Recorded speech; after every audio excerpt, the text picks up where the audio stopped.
अंग्रेजी जुबान में हमारे पास तीन वर्ड्स होते हैं, ए, एन और दी। तीन को हम आर्टिकल्स कहते हैं। याद रहे कि जो हम पार्ट ऑफ स्पीच अंग्रेजी ग्रामर में इस्तेमाल करते हैं, जिनमें नाउन, प्रोनाउन, एडजेक्टिव, इंटरजेक्शन और कंजंक्शन वगैरह शामिल होते हैं, आर्टिकल उन पार्ट ऑफ स्पीच में शामिल नहीं है, बल्कि ये अलग है। आर्टिकल में हमने देखा कि ए, एन और दी वर्ड्स हैं, ये तीनों के तीनों नाउन से पहले इस्तेमाल होते हैं। अब ये तीनों के तीनों नाउन से पहले इस्तेमाल होते हैं, तो इनका रूल क्या होगा? ए उन नाउन से पहले इस्तेमाल होगा कि जो used before a noun starting with consonant sound. ऐसे नाउन से पहले कि जिनका स्टार्टिंग कंसोनेंट साउंड से हो रहा है, उनसे पहले हम ए का इस्तेमाल करते हैं। मसलन a book, a pen, a copy और ए हाउस। एन का इस्तेमाल कहाँ होगा?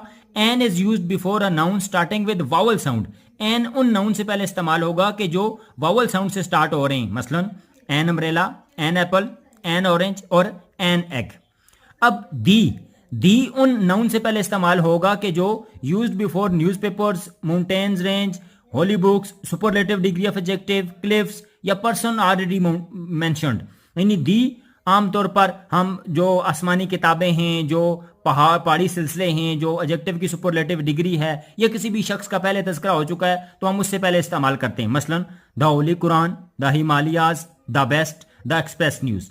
अब हम देखते हैं कि हम दी को डेफिनेट आर्टिकल कहते हैं। डेफिनेट आर्टिकल कहने की वजह यह है कि दी जिस भी नाउन से पहले इस्तेमाल होता है, ये इसको मखसूस कर देता है, प्रॉपर कर देता है, खास कर देता है, इसलिए हम इसको डेफिनेट आर्टिकल कहते हैं। जबकि ए और एन को हम इनडेफिनेट आर्टिकल कहते हैं। उसकी वजह यह है कि ए और एन जिस भी नाउन से पहले इस्तेमाल होंगे, तो ये उनको मखसूस नहीं करेंगे, बल्कि वो कॉमन नाउन ही रहेंगे, इसलिए ए और एन को इनडेफिनेट आर्टिकल कहा जाता है।